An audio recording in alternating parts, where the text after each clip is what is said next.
We're live, Ty. Brews and bets. This week we got a big week. I literally just walked in the door, put on the hangouts, and we're ready to go with some bets this week. How you doing though? I'm doing good, man. But I'm kind of more interested on hearing how that Connor press conference went. Yeah, I tell you what, it was interesting, and I don't think there's going to be ever a Connor press conference that isn't interesting. His language is very colorful. I'll put it that way.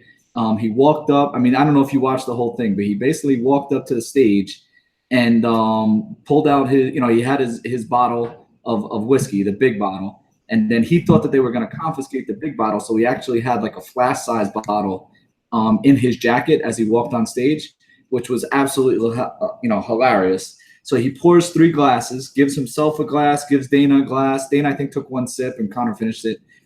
Connor tried to give Habib a glass, and Habib wanted nothing. He said he don't drink. I mean, Habib was very reserved, and anytime that Habib said anything that made any sense, Connor just kind of drowned him out. So, it was kind of what I expected. Some colorful language, a lot of yelling.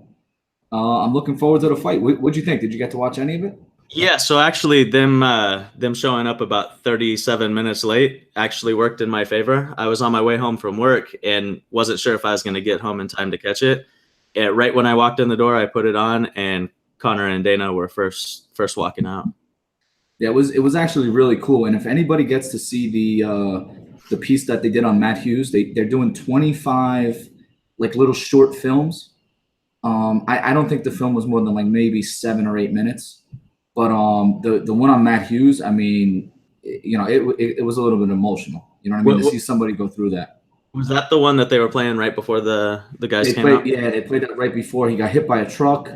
Doesn't really remember anything. Just seeing him go through the rehab and everything. That was something to see. That was it was actually tough to watch, to be honest with you. So, but, funny story.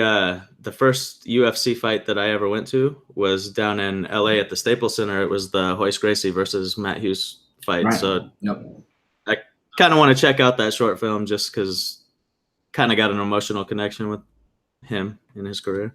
No, and it was it was good, and obviously he was a great fighter. He's a legend in the sport. So, and him and Dana actually get along real well. Dana really likes the guy. So, but yeah, it was a good event. They had a nice little cocktail hour.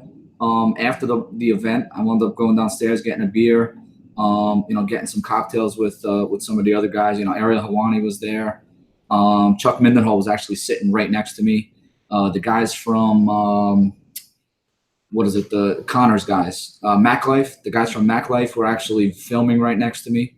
They were actually allowed to be in on this one. Oh yeah, I mean, come on, Connor. His guys can do whatever the hell they want. I'm pretty sure it was the guys that opened the door at UFC 223 that Dana called out and everything, because they always wear like the Mac Life stuff, so you see all their stuff anyway. So yeah, the press conference. Towards the end of the press conference, what was Ali saying to Connor? Were you able to hear from where you were sitting? When Ali was yelling at him, you couldn't really tell because he didn't have a mic. Obviously, Connor heard, and Connor had the mic, so you could hear what Connor was yelling back. But Ali just has a lot to say all the time. I'm not really sure why he puts himself in the middle of it sometimes. I think Ali got a little emotional only because when you're going verbal jabs with Conor McGregor, you're not going to get the best of the conversation. You know what I mean? So Connor's able to kind of drown out Habib, and because they're so close, I'm sure Ali was trying to get his fighters back a little bit, but not for nothing, Ali, you don't like Conor that much, go in the ring with him. Send location. Send location. Yeah, that might not go that well. But no, some of my buddies that were watching it, they were talking about how it was kind of weird with no fans being there, and they wished they wish there was fans let in. See, I kind of think the opposite, because we got to hear what they were saying and we weren't drowned out by any crowd noise. What was your take on it being there live? I mean, personally, I wish there were fans. And again, you get Radio City Music Hall. Why would you not have fans? You know what I mean? Now, not for nothing, it was more of an intimate, setting. It was actually on the stage. we were sitting on the stage at Radio City Music Hall. It wasn't even like we were sitting in the seats. There was literally nobody in the seats. You know what I mean? They could have had this in a smaller venue. So But about how many people were there? if I had to guess, I would say maybe 150. Oh, and I may wow. even be over. I mean, they had the seats spread out, and they had a bunch. If you're talking just media, probably 80 media, but with all the other people on the sides and crew and everything else, maybe 150 people in the place. Period. Yeah, You know what I mean? for a Connor event, that's uniquely Yeah, that's small. nothing. And again, you don't get that back and forth. And if you do get the crowd there, it's able to. They're able to like really rile up. I think they were more concerned with the fighter. They had so many cops there for the fighters that I think they were concerned that the crowd, with the Russian crowd and the Irish crowd, things would get out of hand. I think that's more or less what it was. You know what I mean? But I don't know if you've seen, but I'm not sure what betting site it was, but they had odds up for certain things that were going to happen at the event, and the viewing party that I guess was across the street. Right. I don't know. I just thought it was unique for a press conference to get that kind of publicity. I mean, they're saying what did the Nate Diaz fight do? They did like 1.4 million buys, I think it was. Is that right? Something like that. They're saying about sure. 2.5 million for this fight. Wow. So you're talking about 1 million more buys. I mean, that's why Conor McGregor just signed, for anyone who didn't hear this, just signed a new 8-fight deal, and his whiskey is going to be on the mat as a sponsor for every one of his fights from here on out. So again, at the end of the thing, Conor said, my whiskey is going to be on the mat, and so is Habib's blood when I do whatever, and all the expletives and everything else. Yeah, So, I don't know if you're a whiskey. I don't know if you're a big whiskey guy, but I think when you're down there for the fight, I think that you're gonna have to at least try some out. Oh yeah, I'm a whiskey guy. I'm usually a Jack Daniels. I don't know if you've ever had it. Jack Daniels Sinatra. It's about $120, $130 a bottle. Okay. The shit is smooth. It goes down real smooth. It gets costly. You just have one, and then you go to the cheap stuff after that. But the first one, it's well worth it. Then you could go to the Gentleman's Jack, which actually goes down pretty smooth too. So speaking on the hard alcohol, have you seen Budweiser's new collaboration with Jim Beam? I have not. No, I heard it was pretty good. I seen it at Bevmo the other day, and I was gonna pick some up. I might get one. What is it exactly? I think it's just Budweiser, but it's aged in the Jim Beam barrels. See, that's the stuff that's dangerous as hell. Yeah, I just want to try it just to try. I'm not particularly a fan of Budweiser, but I don't know, kind of interesting, different take on things. Yeah, I mean, any of the beers, it just goes for any beer. Any of the beers that they put into those whiskey barrels, for any period of time, that beer is a lot stronger than anything you've had before. So I've had a couple of them, and you can't have more than like two, because it's like having a margarita basically. You know what I mean? Yeah. It hits you. But let's get into some fights here. What do you think about some bets? Well, so we pretty much went fight for fight on breakdowns on our Tuesday podcast. So, but one thing we didn't touch on was a few bets that we like. I know you had some that you were interested in. You kind of want to give those first, and then I'll kind of give those. I'll start at the top of the card, and then we're gonna skip some of these fights. We're not going every fight, but I did watch some more tape on Chambers and Souza, and I really like the Souza bet. If you want to take her by submission, I saw on Twitter earlier in the week that I think it opened at like plus 600 or 700. And what did you say before? It was like minus 150. Yeah, 165. Yeah, and I still think there's a lot of value with that. I mean, Chambers looked like, once the fight got to the ground, she kind of looked like a fish out of water. So that's one bet that I kind of like. I would bite on that one if you're looking for a sub prop. Anything in that fight? Well, I think that I'm totally on the sub prop at 165 also. I think that even if Souza lights her up on the feet, eventually she's going to get it to the ground, and she'll get a choke in, and it'll be an early stoppage.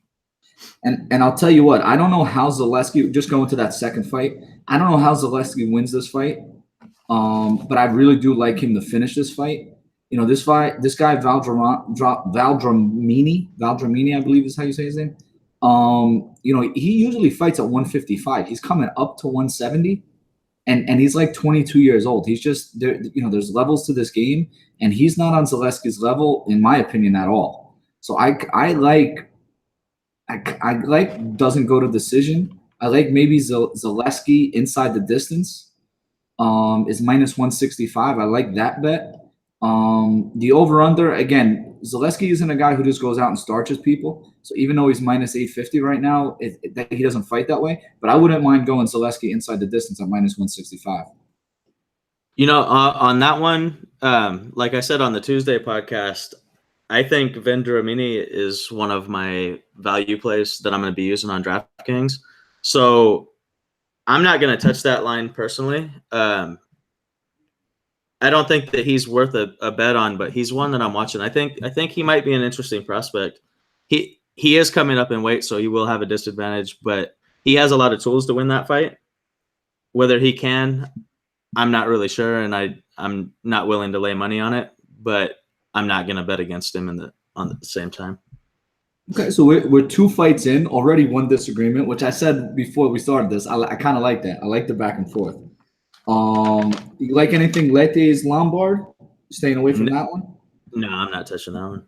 All right, so the next one I actually do like. I watched some more film on Myra Silva, and I like Myra Silva a lot in this fight. I like her to beat Robertson, and Robertson's one path to victory is if she can get this fight to the ground and use her BJJ. But Silva's very good with her BJJ also, and it's actually going to be interesting to see who's better on the ground. You know what I mean? Who makes a mistake? But I do like Silva on the ground, and I think she has a distinct advantage on the feet. She does a very good job with her kicks. She does some spinning kicks. She has some front kicks. She had some side kicks. Robertson, if you go back to any of her fights, I mean, specifically the Molly McCann fight, the way that fight started, and I had Robertson in a lot of my GPP lines, the way that fight started, she was just kind of flailing, and she has a way of throwing. You could tell she was scared of Meatball McCann in that fight because she's kind of throwing punches, but her head is so far back. She kind of held her chin back. She didn't really get into her punches, which is why she didn't connect really at all. She was able to drag Meatball McCann down and submit her. So she has an advanced BJJ game, but I mean for the most part, Silva's going to be better on the feet. I really do like Silva in this fight. Yeah, I'm personally not touching it, but I'm glad that our conversation on Tuesday led you to look into it a little bit more. Now you're kind of seeing what I seen in Silva's game. I'm really excited for this fight as a fan, not necessarily for betting or for anything else.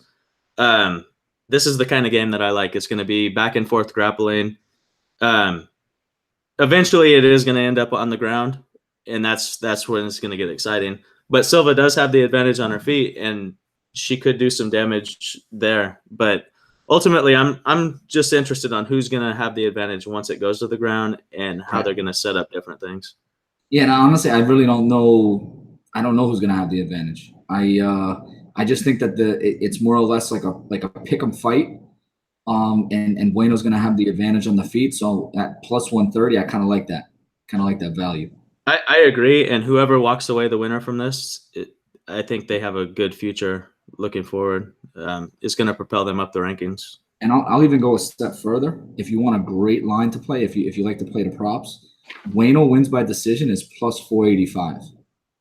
You know what I mean? Like I'm telling you right now, and I think we agree, Ty, that it's we can't even tell who's better on the ground, Bueno or Robertson. But Robertson by submission is plus 165. Bueno by submission is plus 165. Bueno by submission is plus 485. That doesn't really make much sense to me because I think it's kind of a toss-up which who's better on the ground. So if you want to take Bueno, I would take Bueno by submission plus 485. I think I'm pretty sure I'm going to throw a half unit on that. I like that a lot. Yeah, and I mean she definitely could. Robertson is really good on the ground though, but we haven't really seen her much in defensive mode on the ground.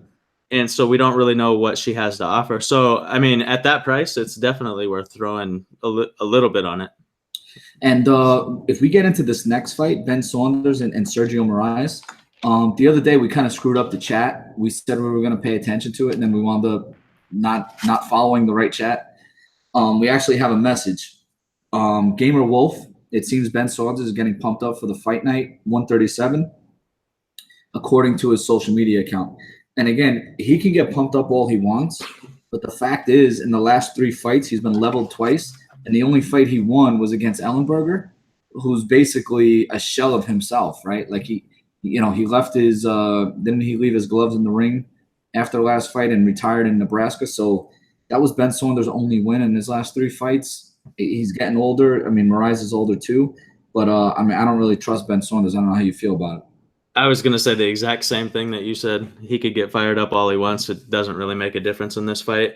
I'm putting Moraes in a parlay myself, and I'm going to take him by decision. The line for him to win by decision right now is plus 180. I think that's just free money. I don't think Moraes is going to stop Saunders, even though he could. Saunders' chin is not good, but Moraes hasn't really been a finisher as of late. But Moraes is better on the ground, no, with his BJJ. Saunders is pretty sneaky good on the ground too. I mean, I know he's long, right? He's really long, and he can have some unique setups and keep a lot of BJJ players off balance with his limbs. But Moraes, he's pretty much a decision type fighter. Doesn't have a lot of finishes lately, and I really think that he's gonna win an easy decision here. He should win all 3 rounds, maybe even a 2-point round here and there. But at plus 180, I really like that line. So I'm going to take him by decision at plus 180, and I'm going to throw him in a parlay also. Okay. Chase Sherman, Augusto Sakai, any interest? Okay, so Sakai's line right now is minus 210. I love that line. I know on the Tuesday podcast you weren't so sure on that. You like Sherman a little bit. But what I find interesting is Sakai inside the distance is minus 125, but by KO TKO is plus 100. I don't really think Sakai has submission skills, but when I'm looking at those lines, I'm not going to give up that submission aspect for 20 cents juice. Yeah. So I'm going to take Sakai inside the distance at minus 125, and I'm going to play him straight at 210. Okay, yeah. I mean, I don't dislike him, especially his price on DraftKings. But I don't have it in front of me. I think it's 8.8K. Yeah. I actually had a little back and forth with Sun Tzu early in the week. He actually likes him a lot. I don't necessarily hate him. I just, in the back of my mind, I saw what Chase Sherman was able to do at UFC Atlantic City and kind of take Justin Willis to decision. And maybe that's just in my mind a little bit too much. I was surprised about that. I was on Willis, pretty good there. I really thought that he was going to get a knockout. And, as Sun Tzu said to me, Sherman kind of gassed a little bit. Willis kind of gassed a little bit, and Sherman was able to just kind of stick around long enough to go to decision. But, I don't know. Personally, I agree with him. Sherman, he doesn't have any striking defense, and he's facing a guy that's a hard hitter. Yeah. He's going to crack him, and it's just when is he going to do that? And I really don't think that Sherman can last until the decision. Okay. I think Sakai is a nice up-and-comer that he has a good future ahead of him. I'm kind of interested to see how he uses this fight as a stepping stone. And Sherman's not as good as a lot of people think. He got a lot of notoriety for his fight versus I think it was Rashad Coulter. Mm-hmm. And just because it was such terrible. Yeah, it's terrible, but it was an exciting back and forth fight. So right. A lot of people have it in their mind that he's better than he actually is. He's essentially a punching bag that throws back, and it makes for very exciting fights, but he's going to get hit a lot. And when you get hit with somebody versus somebody like Sakai that has power, it's not going to usually go your way. And I think he's going to get cracked, and I wouldn't be surprised if it's a first round knockout if he makes it to the second round. Well, I'll tell you what, if you're calling that at 8.8K, going back to DraftKings prices, I think that's a better play. And again, you and Sun Tzu are on them, so maybe I'm just not seeing what you're seeing, but we'll see what happens. He actually is a good play with all the high price guys. Moving on to the next one. What do you think? Henrique, Spawn, anything here? I'm not going to touch that one. Okay. I'm interested in how that fight goes down. Like we talked about on Tuesday, Right. There's a lot of question marks within that fight, so I'm not gonna spend my money on it. I'm just gonna sit back as a fan and enjoy that one. Anything with Dunham Trinaldi? I want to take Dunham, but I'm not. I just don't think that at this point in him and Trinaldo's career that he's going to be able to. I am going to have Dunham in some lineups on DraftKings, so I will have some exposure there. But I expect Trinaldo to win. Yeah, I do too. I'm actually a little surprised you said Dunham because I thought Trinaldo had a pretty good showing against James Vick. I thought he made it close enough, to be impressive. And Dunham's last outing at UFC 223 against OAM was just, he got hit with those body shots, and I don't know. Well, I expect Trinaldo to win. The only reason I was saying Dunham is because at the line, I don't think Trinaldo is playable. Right. Yeah, no, I agree. Totally agree. Probably a decision win, right? Yeah, most likely a decision win. I don't think that I don't think he has enough stopping potential to hurt Dunham. Dunham's a tough guy. I'm just going to sit back and enjoy that one, not risk any money on it. Charles Oliveira wins by decision. I'm sorry, submission -180. Are you playing that prop? I like that prop, but I don't know if I'm going to pull the trigger at -180. I am throwing him in a parlay with Moraes. And as of right now, that's going to be the only exposure I have, but I'm going to watch it. If it dips down to -150 or below, I'm going to take a stab at it. But at -180, I don't want to give up that much juice for what I see as an easy win in a parlay. Yeah, and I'll be honest with you, I think -400 is an easy win, but I really do like the submission prop. I actually may play that because I just don't see him winning. He's obviously not going to win by knockout. Yeah. So I do see him winning there. Rodriguez and Marcos. I'm on Marcos, and I like to bet that Marcos wins this fight. What's Marcos by decision? Before I say, let me find that. Marcos wins by decision is +145. I would hit that prop. I like Marcos to win straight up, but I like the Marcos +145. If she wins, what she's going to wind up doing is winning 2 of these rounds by getting takedowns and holding on to a takedown or 2. So she has to win 2 of these rounds by takedown. And again, it's not going to be a high striking fight, I don't think. I think the problem with Rodriguez is that she wants to strike. But the problem is if she moves forward and strikes the way that she normally does, I think that opens up her hips for Marcos to get in for that takedown. So I think she's going to be a little bit more cautious.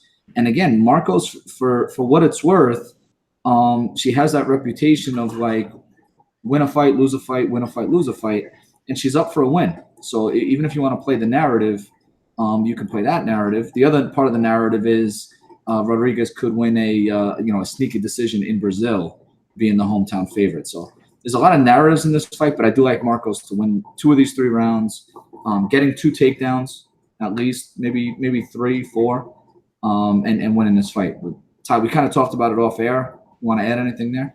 Yeah, so we did talk about it off air.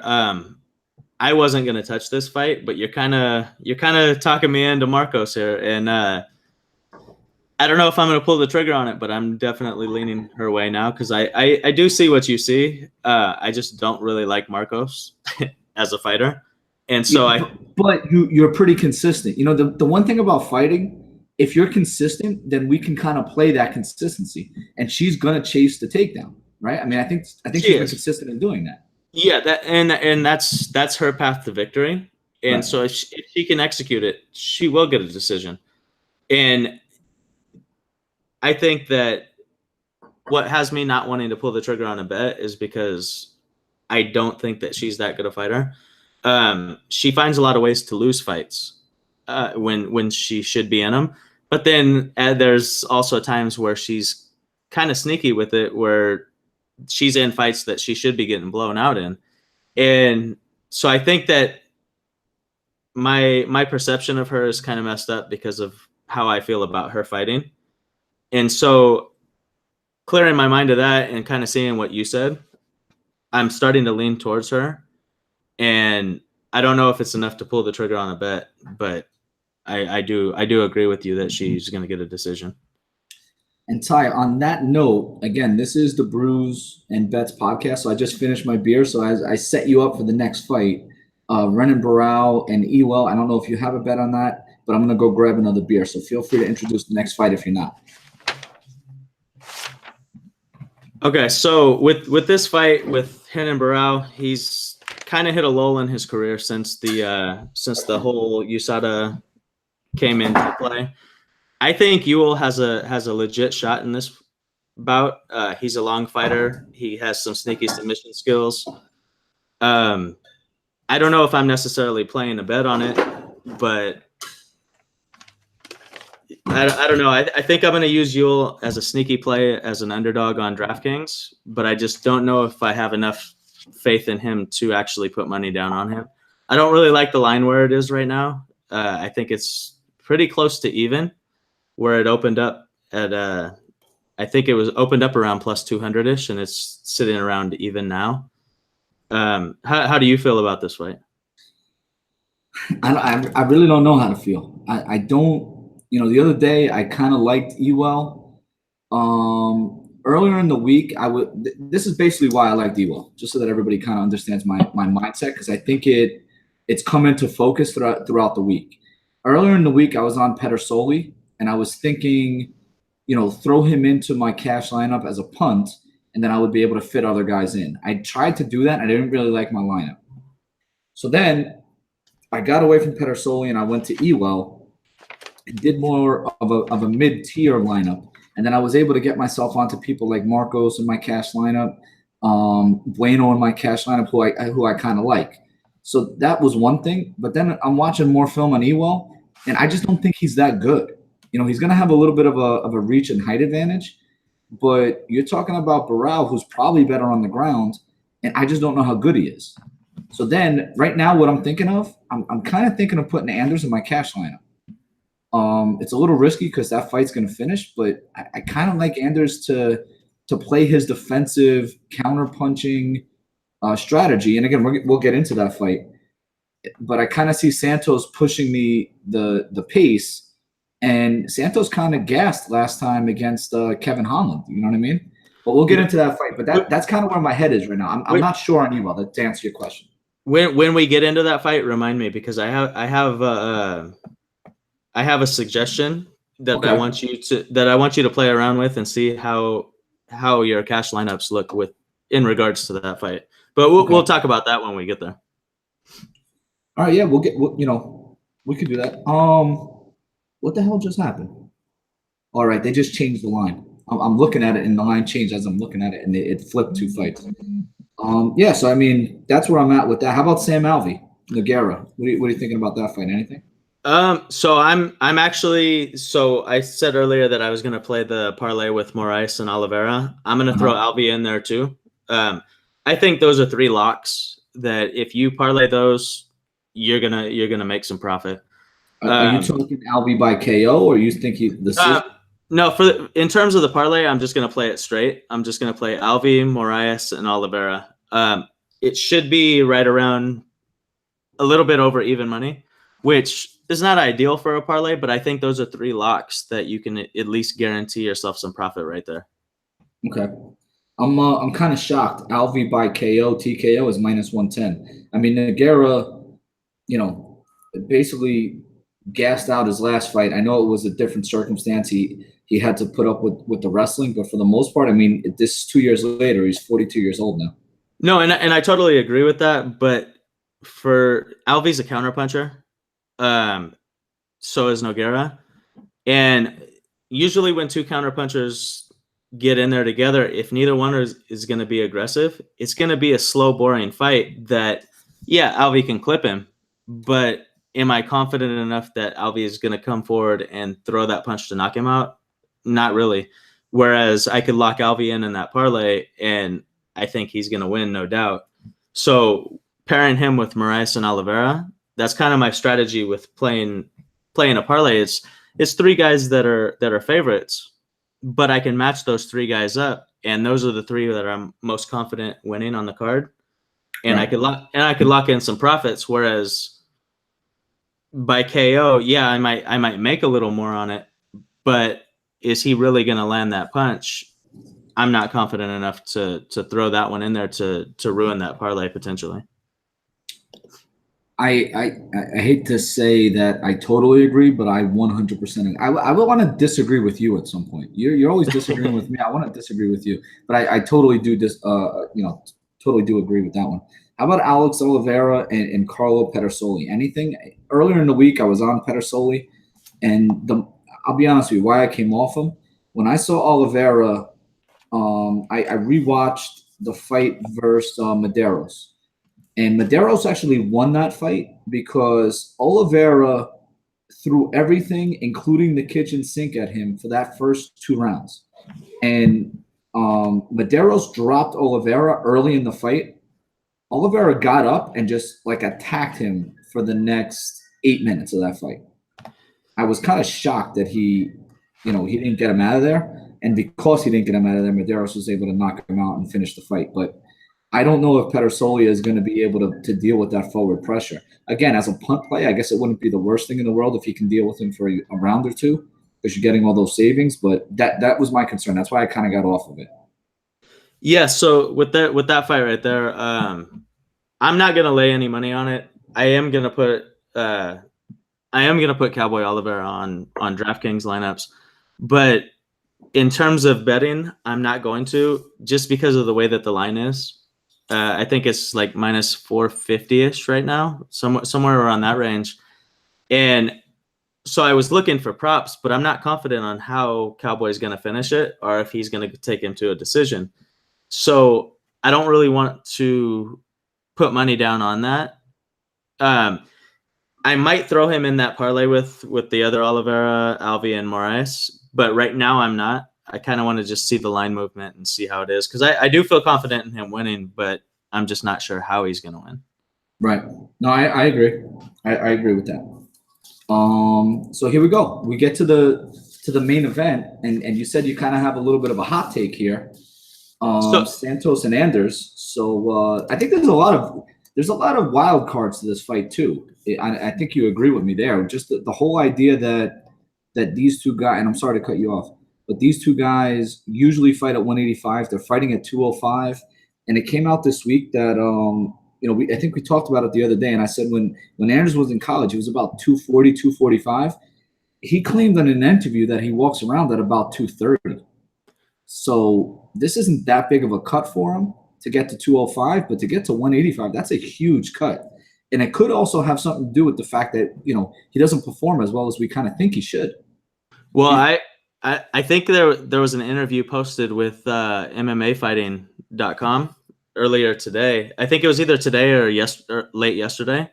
They were interviewing him, and he still said he had 15 to 20 pounds to lose before weigh-ins, which in terms of betting, right now I'm personally not touching it.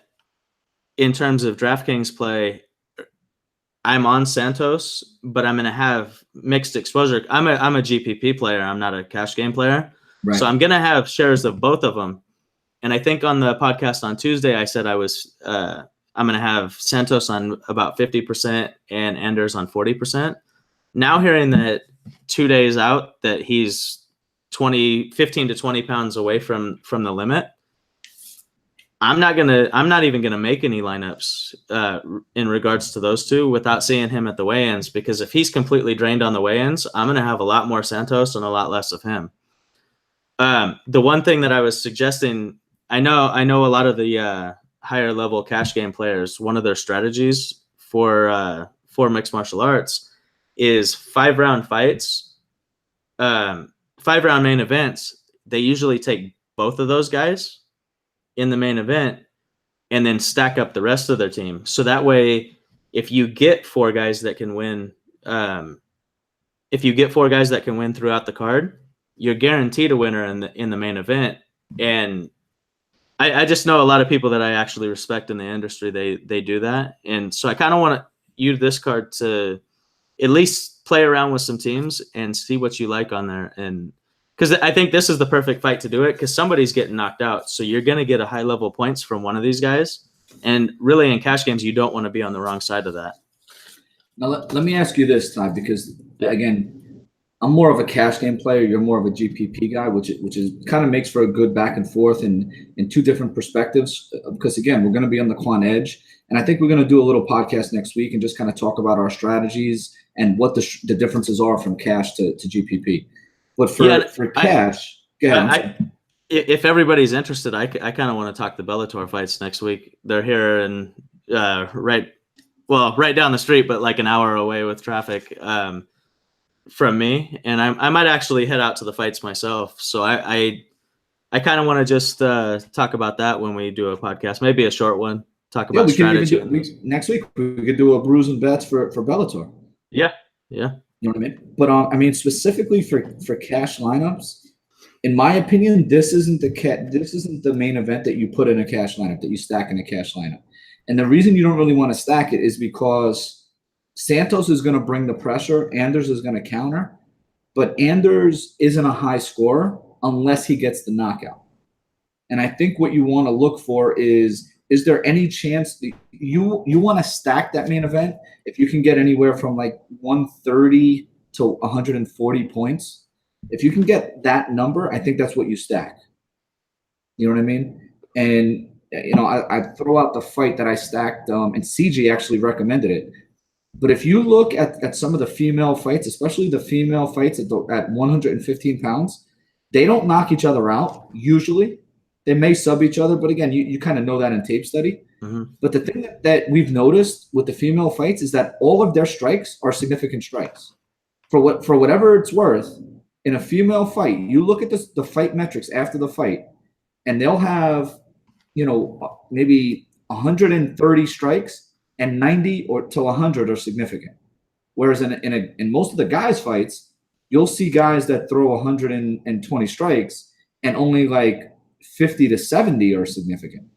So I think the female fights, they get more credit for significant strikes. And again, on DraftKings, when a significant strike is a half a point, if you're getting 30 or 40 more significant strikes, even in a loss, those are the people you want to make sure you put into your cash lineup. So if you stack a fight, even if it's only a 3-rounder, which is why Joanna and Jacek, if you ever played her in cash, like, and if the fight went 5 rounds, like she scored 130 points because she threw so many strikes, they were all considered significant. You know what I mean? But that's really a deep dive into the DraftKings scoring, and you kind of have to do that if you play enough lineups. You do it after the fight, and you can see the disparity in scoring. Okay, yeah, that's interesting. I never thought of that, but I'm not a cash game player, so I target the exactly. But even for those guys that are cash game players, you go back and you look at the female fights, even the 3-rounders. Caitlin Chukagin, fights like her fights, and people that that the two fighters are 3-round, strikers. You'll see higher numbers than you expect. Okay, that's interesting. Next event that we have some of those fights, maybe I'll take a dive on some cash games and see where we go. Yeah, and I don't think any of those female fights are on this card, because again, you got Marcos who's going to try to take the fight to the ground, and then the other two fighters I think all the female fights are going to go to the ground. Some the BJJ will come to play, and in Marcos, I think it's just going to be pure wrestling. But I don't think those female fights are on this card. Just so anybody that's following pays attention. Okay. So since we are the Brews and Bets podcast, we also have one of our friends at On Point Investing wanted to throw out some football plays and college football plays. Right now, early on in the season, they're hitting at 60%.